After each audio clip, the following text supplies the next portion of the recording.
All right, welcome to today's episode of Tomorrow's Leader, where we dive deep on all things leader related to leading yourself and leading others. I'm John Laurito, your host.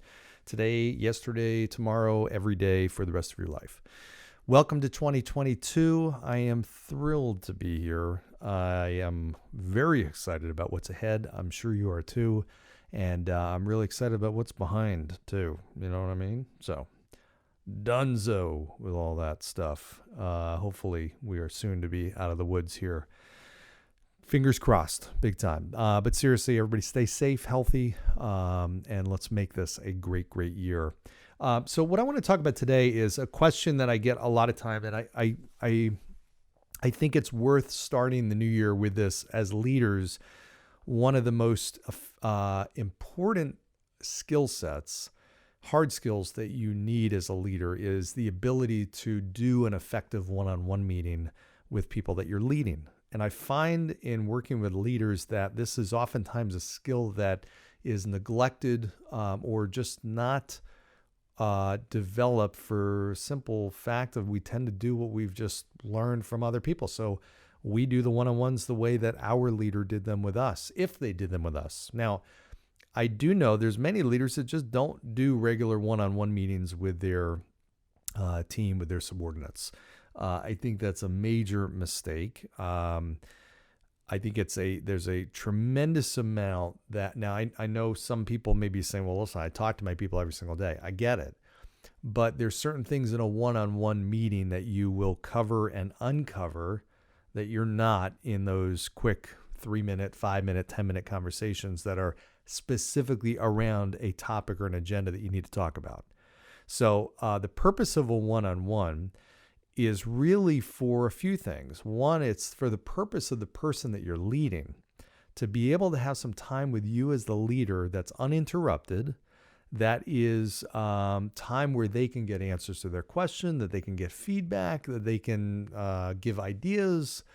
It's for them, as well as it's for you as the leader to have an opportunity to lead and guide them and direct them and give them feedback and ask questions and get information, and just from your purposes, the things that you'd want to get out of a one-on-one.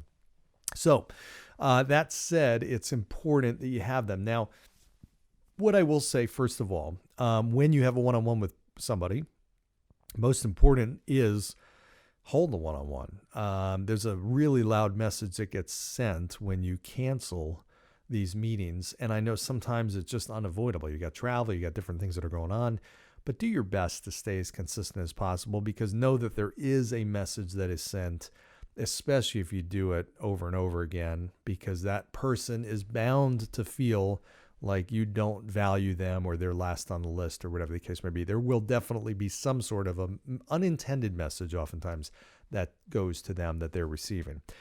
Secondly, is when you have a one-on-one with them, be focused, be attentive, be focused on them. I told you the story of when I started in the business, for those of you who might not have heard this episode, where I chose to move to an entirely different office of Ameriprise because my leader, who was hiring me into that one office, would never pay attention to me in a one-on-one. We would have these meetings. I'd go in for a scheduled meeting. He would never look at me. He'd have his back turned to me and he'd be doing emails. I'm like, hello, what? I don't, is this a bad time? So it just sent another powerful message to me that I just wasn't important. I was last on his list. Now, I was a 22-year-old punk at that time, whatever. Maybe I was last on his list, but he could have just paid attention to me. And I left his office. I moved down to South Jersey because of that fact.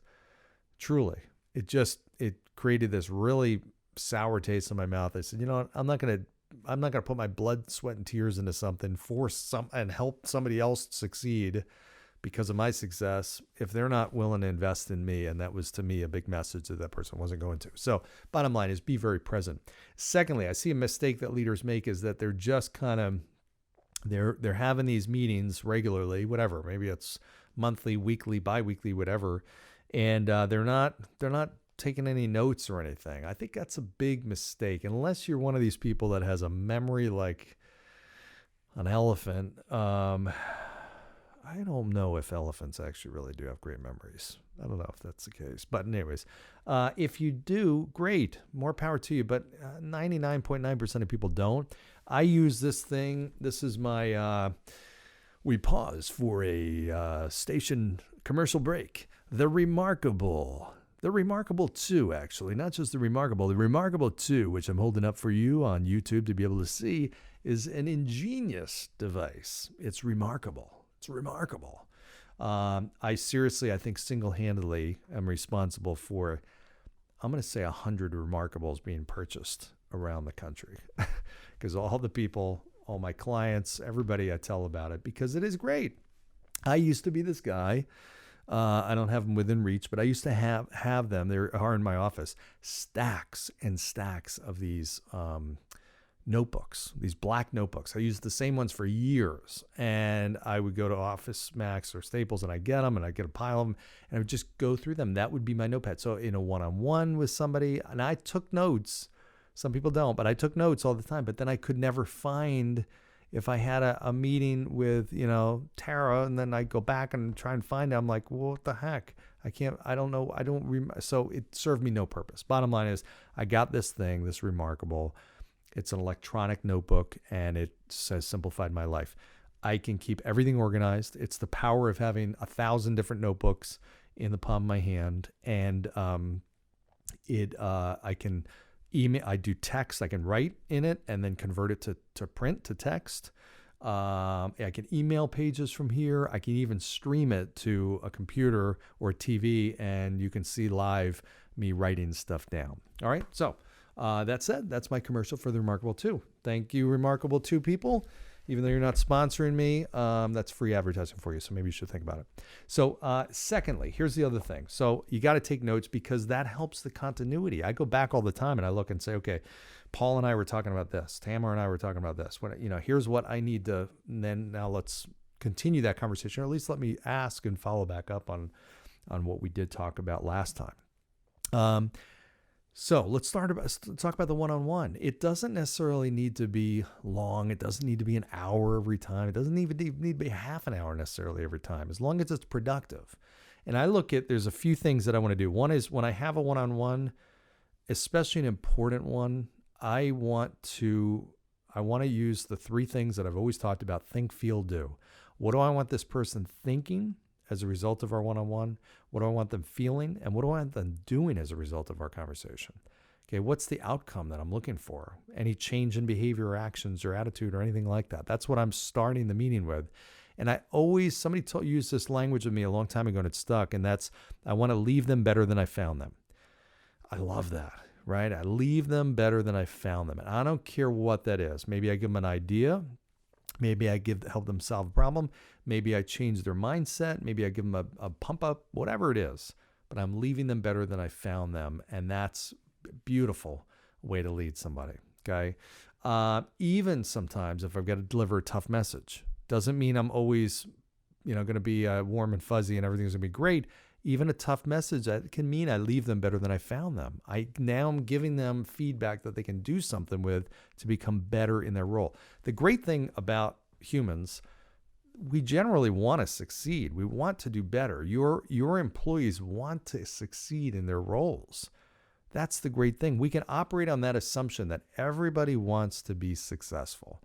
There's very few people that set out to fail.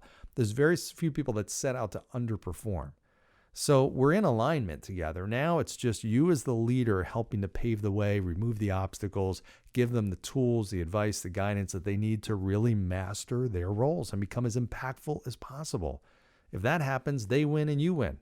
And the company wins, the organization wins, the shareholder wins, the customers win, everybody does, right? That's the beauty of this thing. So that said, I really I basically am looking at, there's 3 main things that I'm thinking about in a one-on-one. In these meetings, I want to do one of, if not all of these 3 things. One is I want to remove the mental roadblocks or issues that they have. I want to help them clear their path mentally. And to do that, I need to listen. I'm going to just basically, hey, what's on your mind? How are things going? Sometimes the one-on-one, most of it will be that. talking about what's on their mind. Maybe they're dealing with something. Maybe there's some stress that they're having, or they're unclear about something, or maybe there's something going on outside of the office, outside of work. Okay, and that's why I start with that. And it's an easy question. What's on your mind? How are you feeling? Are you having fun? That's a great question. Are you having fun? Are you enjoying this? But really ask questions with the intent to get the right answer, the truthful answer, not just the answer that you want or that they think you want, but dig. If you sense in their body language that they're not being straight up with you, call them out on it. Hey, I hear what you're saying, but I'm getting the sense that that's not actually the truth. So level with me here. What's going on? How are you really feeling? How are you really enjoying this? How do you feel when you wake up on Monday morning? Honestly, I want to know. Tell me the truth. You'd be surprised at what people open up. Sometimes not the first time, but if you ask them that second time, you'd be surprised. But I want to do that. Number one is remove the mental roadblocks. So if there's something that's occupying their mind, that's slowing them down, maybe it's they need clarity on something. Maybe they need to vent about something. Maybe they need to...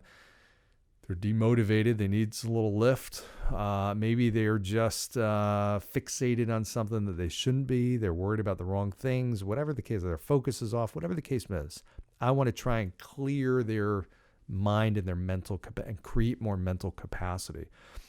Secondly, is I'm looking to help them find a solution to a problem they may be having. So most of the time, people are dealing with things that they're trying to battle through on their own. So if there is a problem that they're dealing with, sometimes I can offer a solution or help them think through something a little bit differently.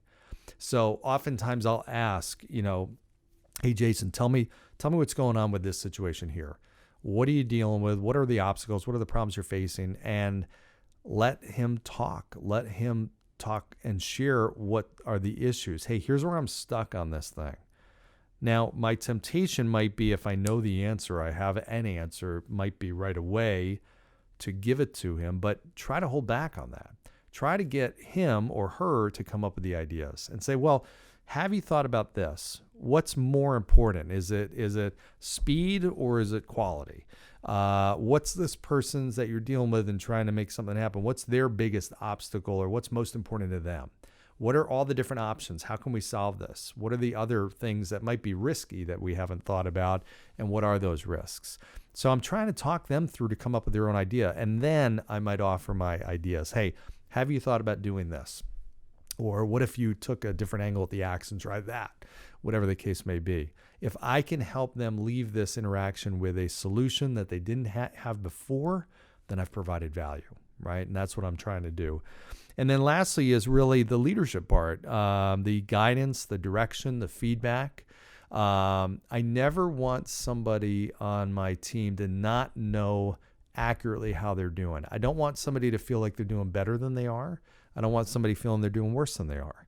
I also want them to understand that regardless, nothing is permanent. It's not where, usually I had somebody tell me, don't believe the press. You're never as good as you think you are. You're never as bad as you think people tell you you are.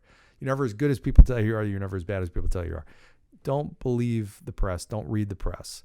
Just think about, what do I need to do to get better, just 1% better? That's it. And just stay focused on those tiny incremental differences and growth opportunities. That's it. Just stay focused on those tiny little differences. What can I do to get 1% better over the next week? Did I get 1% better over the last week, over the last month?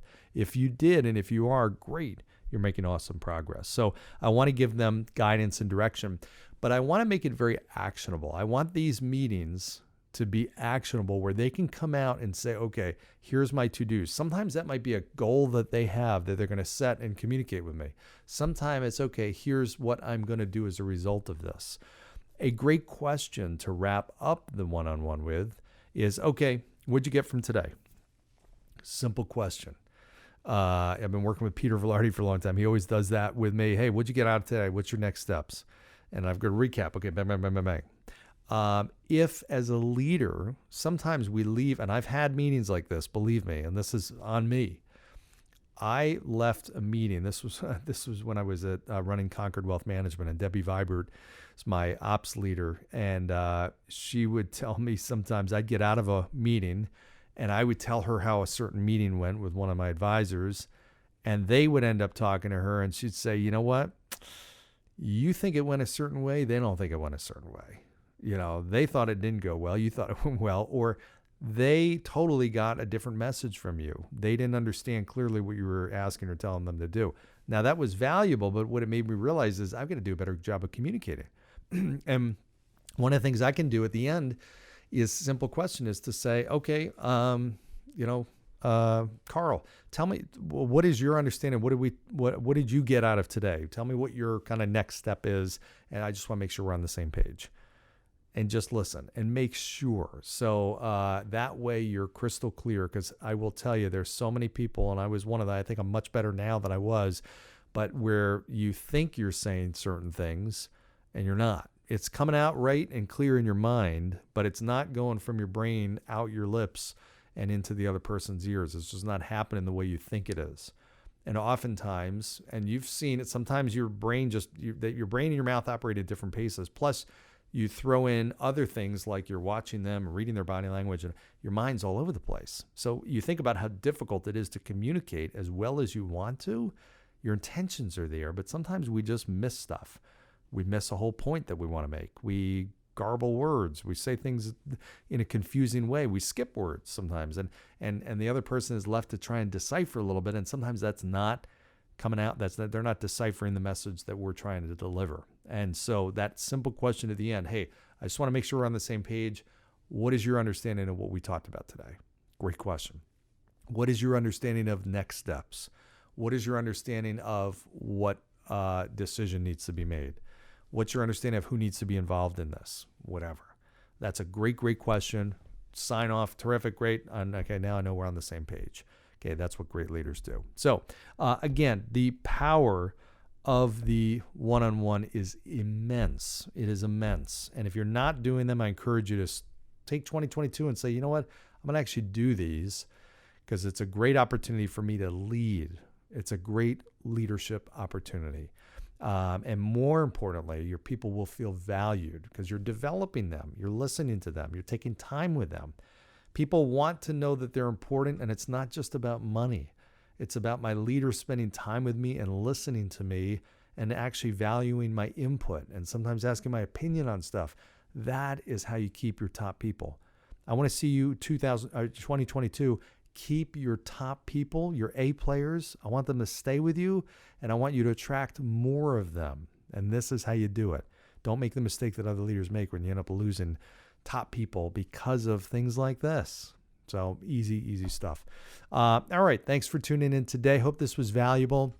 As always, greatly appreciate your ideas and suggestions for future topics and great guests. If you know any, you can send them on my website, johnlaurito.com.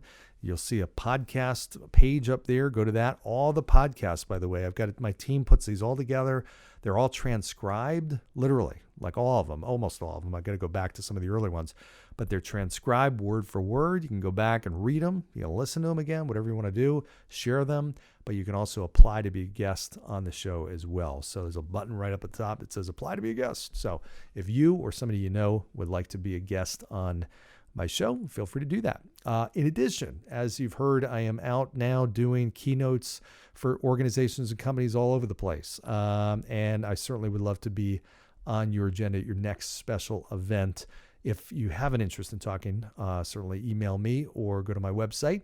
You'll see a keynote page on there, johnlaurito.com, and it has all the information on the keynotes and everything you'd want to know. So look forward to chatting with you about that. In the meantime, stay healthy, happy, and let's get 2022 off to the right start. Thanks, everybody.